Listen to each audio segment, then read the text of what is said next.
Good evening बच्चों। आज हम लोग अपने चैप्टर को कंटिन्यू करेंगे, वाक्य रचना एवं भेद। आप लोगों ने पहले इसका वाक्य रचना एवं भेद में रचना के आधार पर वाक्य के भेद आप लोगों को पढ़ाए गए। आप लोगों ने उस वीडियो को देखा, आप लोगों ने पढ़ा उसको। आज हम लोग चैप्टर को आगे कंटिन्यू करेंगे। अर्थ के आधार पर वाक्य के कितने भेद हैं, अर्थ के आधार पर वाक्य के भेद मैं आज आप लोगों को समझाऊंगी। रचना के आधार पर क्या क्या थे? सरल वाक्य, मिश्रित वाक्य और संयुक्त वाक्य। अभी आप लोग करेंगे अर्थ के आधार पर शब्दों वाक्य के भेद। कौन कौन से हैं? पहला विधानवाचक वाक्य, दूसरा निषेधवाचक वाक्य, तीसरा आज्ञावाचक वाक्य, चौथा प्रश्नवाचक वाक्य, पांचवा है संकेतवाचक वाक्य, छठवां भेद है संदेहवाचक वाक्य, नंबर 7 इच्छावाचक वाक्य और नंबर 8 विस्मयादिवाचक वाक्य। यानी अर्थ के आधार पर वाक्य के ये 8 भेद हैं। ठीक है। पहला है आपका विधानवाचक वाक्य। विधानवाचक वाक्य जिन वाक्यों से क्रिया के करने या होने का पता चले उन्हें विधानवाचक वाक्य कहते हैं। मतलब जो सरल वाक्य है और आपको पता लग रहा है कि इसमें क्रिया हो रही है। जैसे हमें दीन दुखियों की सेवा करनी चाहिए, आपको ऐसा करना चाहिए। हमें पढ़ाई करनी चाहिए, मैं आज्ञा नहीं दे रही कि आप पढ़ाई करो, आपको ऐसा करना चाहिए। भारत एक महान देश है, यह मेरा घर है, मैं इस विद्यालय जाती हूँ। सिंपल वाक्य है ये। ठीक है। फिर निषेधवाचक। निषेधवाचक मतलब जहां पर किसी चीज को मना किया जाए, मनाही हो, उसे बोलते हैं निषेधवाचक। निषेध मतलब मना।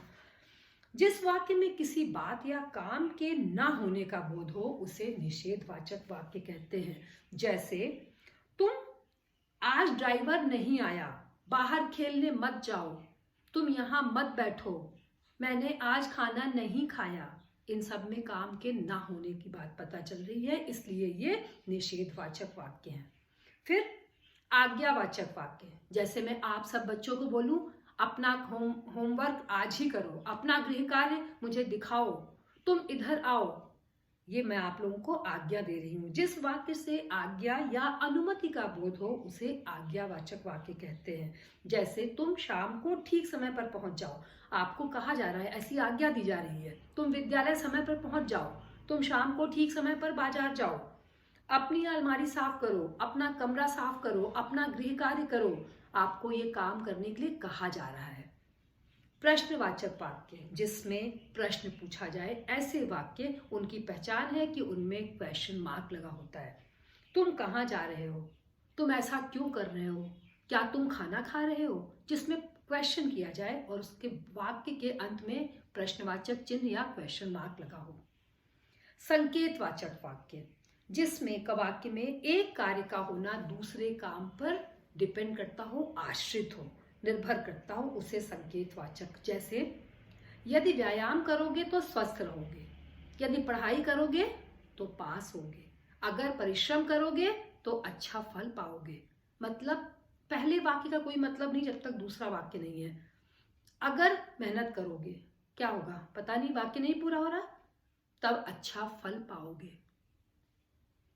अब जाकर आपका वाक्य कंप्लीट होगा। तो ये आपके हैं संकेतवाचक वाक्य। मतलब एक वाक्य दूसरे वाक्य पर निर्भर करता है, दो वाक्य मिला के बने हुए लेकिन दोनों एक दूसरे पर निर्भर करते हैं, डिपेंड करते हैं। संदेहवाचक वाक्य, जिसमें आपको डाउट हो, ऐसे वाक्य। जैसे शायद आज वर्षा होगी, शायद आज मेरी परीक्षा हो, शायद आज मैं घर जाऊं, शायद आज मैं घूमने जाऊं। आपको है कि शायद मैं ऐसा करूंगा पर श्योर नहीं है, निश्चित नहीं है। फिर है इच्छावाचक वाक्य, मतलब जिसमें आप किसी की इच्छा, कामना या आशीर्वाद का बोध हो, ऐसे वाक्य इच्छा। जैसे मैं बोलूं लंबी उम्र जियो, सदा खुश रहो, मैं ऐसा आपको आशीर्वाद दे रही है, ऐसा चाहती हूँ, हमेशा परीक्षा में प्रथम आओ, ये मेरी इच्छा है। तो इस तरह के वाक्य आपके इच्छावाचक हैं। अंत में है 8वां विस्मयादिवाचक वाक्य। इनकी सबसे बड़ी पहचान है कि इसमें विस्मयादिबोधक चिन्ह लगा होता है और विस्मयादिबोधक शब्द होते हैं। जैसे वाह क्या सुंदर दृश्य है, आप किसी चीज की तारीफ कर रहे हैं, बोल रहे हैं वाह, वाह के बाद विस्मयादिबोधक चिन्ह लगेगा। ये इसकी पहचान है विस्मयादिवाचक वाक्य की, कि उसमें विस्मयादिबोधक शब्द और विस्मयादिबोधक चिन्ह का प्रयोग रहता है। ये आपके इतने 8 भेद हैं। आप लोग इस चैप्टर को अच्छे से पढ़ लीजिए। मैं कल लाइव क्लास में हम लोग आपके डाउट क्लियर कर देंगे और आपको वाक्य परिवर्तन के तरीके भी बताएंगे कि कैसे सरल वाक्य से संयुक्त वाक्य बनेगा, सरल वाक्य से कैसे मिश्रित वाक्य बनेगा। कल की क्लास में मैं डिस्कस करूंगी। ठीक है बच्चों, थैंक यू।